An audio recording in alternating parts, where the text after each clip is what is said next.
I'm here with Jennie Ripps, co-founder of Owl's Brew, Boozy Tea and Botanicals, and Christine Perich. Guys, thanks for joining the live stream. Thank you for having us. Absolutely. So a lot of information in there today. Tell me, what are sort of the takeaways that you got so far? So one of my main takeaways is sort of how much movement there is in the craft beer space, looking into adjacent categories, sort of craft brewers now considering doing things differently even than they may have a year or two ago. So I think, especially because that's my interest, sort of adjacent categories, it's been fascinating to hear from some of the brewers that's what they're looking into as well. Yeah.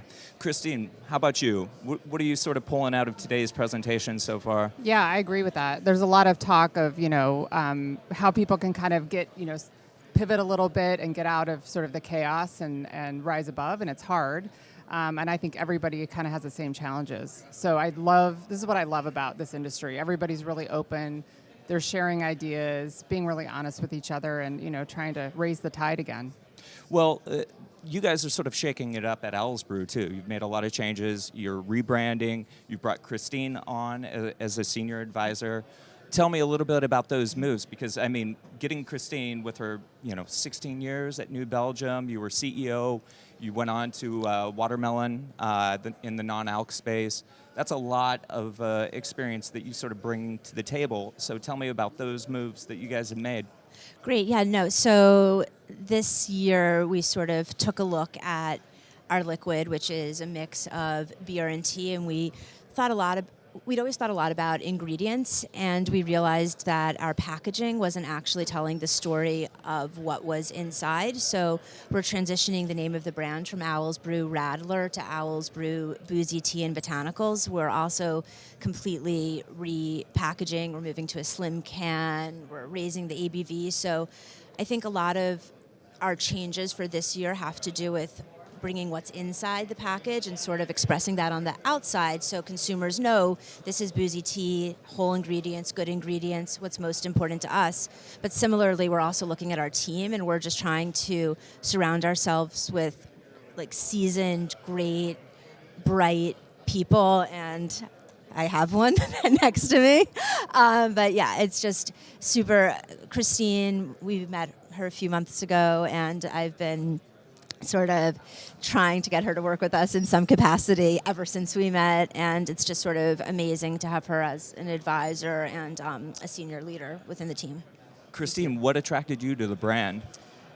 So many things. Like, first of all, Jennie and Maria are phenomenal founders, super bright women, and I loved the liquid. The liquid is phenomenal. And it's more of a wellness version of an alcoholic choice, which I really like. And it creates such a platform for innovation to really be able to reach consumers where they are right now, and in the ready-to-drink space, and a little healthier, a little fewer calories, the whole thing. So kind of everything about it attracted me, and I think they have just so much runway in front of them, and I'm flattered to be a part of it. How much opportunity do you think that there is in that health and wellness space? Because we've heard so much about that in the last 2 days. I think there's a ton. I mean, I think, everything we heard is moderation and taking better care of yourself. And what does that look like? And, you don't want to give up fun, and you don't want to give up flavor. And I think that's what Owl's Brew Boozy Tea delivers, because you get all of it. So one of the things that we did here, too, is moderation. The teas before were about 3.8% ABV, Yep. and you're upping them to 5%. We are. So sort of the focus for the brand in terms of wellness, I mean, we're really passionate about using good ingredients, clean ingredients. We fresh brew organic tea in order to sort of create something with a beer base that tastes unlike anything on the market.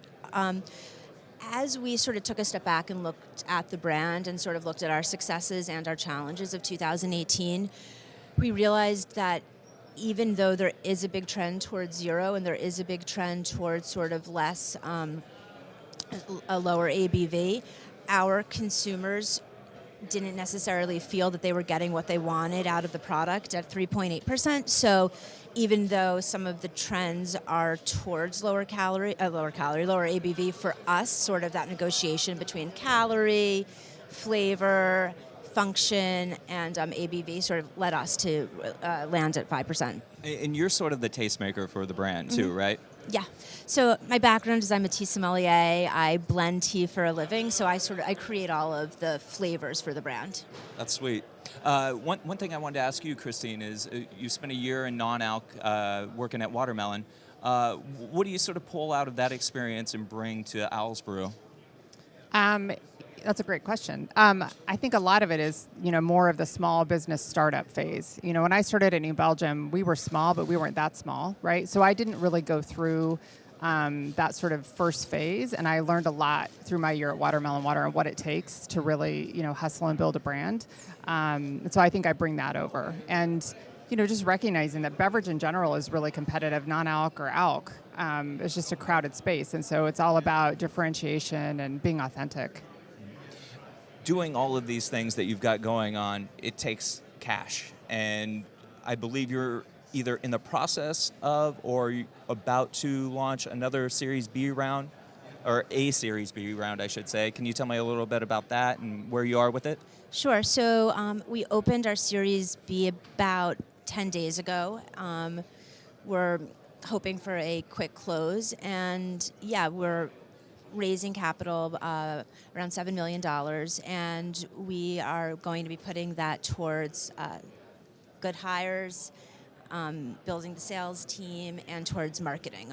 We learned a lot this past year in terms of the beer industry, really. I mean, we've been surrounding ourselves with people who know more than we do about this industry, and one of our focuses is going to be on a regional strategy rather than a national strategy for marketing. And that region, you're building from what, Boston down to like South Carolina? Exactly. So Boston down to South Carolina with a launch in Southern California this spring.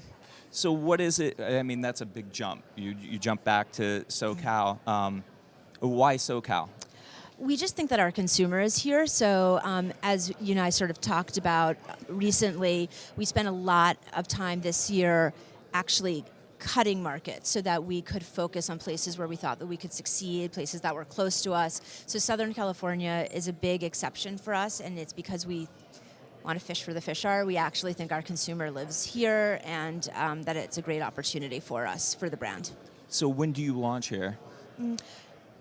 Soft launch February, and I would say it'll be rolling out more comprehensively in March.